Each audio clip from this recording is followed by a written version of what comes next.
പത്തനംതിട്ട അടൂരിലെ യുവതിയുടെ ആത്മഹത്യയിൽ ആൺ സുഹൃത്ത് അറസ്റ്റിലായി. എഴംകുളം സ്വദേശി അരുണിനെതിരെ ആത്മഹത്യാ പ്രേരണ കുറ്റം ചുമത്തി. ഷഹന തൂങ്ങി മരിച്ച ദിവസം വീട്ടിലുണ്ടായിരുന്ന അരുണിനെ അന്നു തന്നെ പോലീസ് കസ്റ്റഡിയിലെടുത്തിരുന്നു. പ്രവീൺ പുരുഷോത്തമൻ വിവരങ്ങളുമായി. പ്രവീൺ, ഇപ്പോൾ ആൺ സുഹൃത്ത് നേരത്തെ തന്നെ കസ്റ്റഡിയിലായിരുന്നു. ഇപ്പോൾ അറസ്റ്റ് രേഖപ്പെടുത്തിയോ? എന്താണ് പോലീസ് പറയുന്നത്?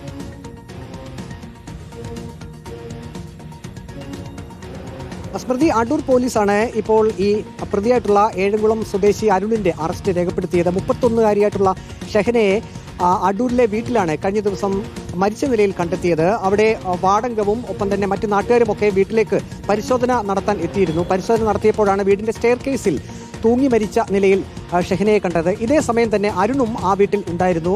ഷഹനയുടെ ആൺസുഹൃത്താണ് അരുൺ.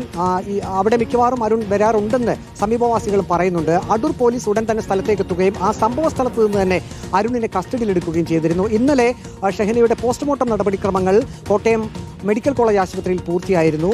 തൂങ്ങിയാണ് മരണം സംഭവിച്ചത് എന്നാണ് പോസ്റ്റ്മോർട്ടം റിപ്പോർട്ടിൽ നിന്ന് മനസ്സിലാക്കാൻ കഴിഞ്ഞതെന്നാണ് ഇന്നലെ അടൂർ പോലീസ് വ്യക്തമാക്കിയിരിക്കുന്നത്. ഇപ്പോൾ ആത്മഹത്യാ പ്രേരണ കുറ്റം ചുമത്തിയാണ് ഇപ്പോൾ ഈ അരുണിനെതിരെ ഈ പ്രതിക്കെതിരെ ഇപ്പോൾ കേസ് രജിസ്റ്റർ ചെയ്തിരിക്കുന്നത്. ഈ പോസ്റ്റ്മോർട്ടം പ്രാഥമിക റിപ്പോർട്ടിൽ പറയുന്നത് തൂങ്ങി മരണം എന്നാണ്. പക്ഷേ മർദ്ദനപ്പാടുകൾ ശരീരത്തിൽ ഉണ്ടായിരുന്നു. അത് ചോദ്യം ചെയ്തപ്പോൾ തന്നെ ഈ പ്രതി സമ്മതിച്ചിരുന്നു. ഈ ഷഹനയുമായി വാക്കുതർക്കം വീടിനുള്ളിൽ വെച്ച് നടന്നിരുന്നു. ഷഹനയുടെ ദേഹത്തും ചോരപ്പാടുകൾ ഉണ്ടായിരുന്നു. അതേസമയം തന്നെ ഈ പ്രതിയായിട്ടുള്ള അരുണിന്റെ ദേഹത്തും ചോര ഉണ്ടായിരുന്നു. അത് സംബന്ധിച്ച ഫോട്ടോഗ്രാഫുകളൊക്കെ നേരത്തെ തന്നെ പുറത്തു വന്നിരുന്നു. വീടിനുള്ളിൽ നിന്നും അരുൺ പുറത്തേക്ക് ഇറങ്ങി വരുന്ന ഒരു ഫോട്ടോഗ്രാഫാണ് പ്രചരിച്ചത്. അതിൽ പാൻസിൽ ചോരപ്പാടുകൾ ഉണ്ടായിരുന്നു. കസ്റ്റഡിയിലെടുത്ത ശേഷം അരുണിനെ അടൂർ പോലീസ് വിശദമായി ചോദ്യം ചെയ്തിരുന്നു. പത്തനംതിട്ട ജില്ലാ പോലീസ് മേധാവിയുടെ നേതൃത്വത്തിൽ തന്നെ വിശദമായിട്ടുള്ള ചോദ്യം ചെയ്യൽ നടന്നിരുന്നു. അപ്പോൾ അരുൺ പറഞ്ഞത് താൻ ആ വീട്ടിലേക്ക് ആ ദിവസം എത്തിയിരുന്നു.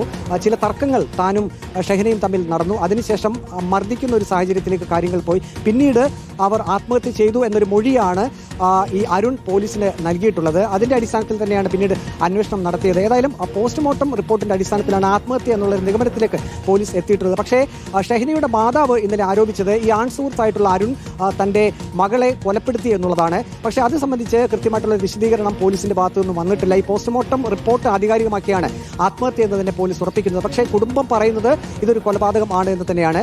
ഇനി ക്രൂരമായി മർദ്ദിച്ച ശേഷം കെട്ടിത്തൂക്കിയതാണോ, എങ്ങനെയാണ് മരണം സംഭവിച്ചതെന്ന് സംബന്ധിച്ച് കൃത്യത ഉറപ്പുവരുത്തണമെന്നും കുടുംബം ഇപ്പോൾ ആവശ്യപ്പെട്ടിട്ടുണ്ട്. ഏതായാലും അടൂർ പോലീസ് ഇപ്പോൾ ഈ പ്രതിയായിട്ടുള്ള അരുണിനെതിരെ ആത്മഹത്യാ പ്രേരണ കുറ്റം ചുമത്തിയാണ് കേസെടുത്തിരിക്കുന്നത്. ഇയാൾ ഡ്രൈവർ ജോലി ചെയ്യുന്ന ആളാണ്. അവിടെ സമീപവാസികൾ ഇന്നലെ തന്നെ പറഞ്ഞത് അരുൺ പല സന്ദർഭങ്ങളിലും ബൈക്കിൽ ആ വീട്ടിൽ എത്താറുണ്ട് എന്നുള്ളതായിരുന്നു.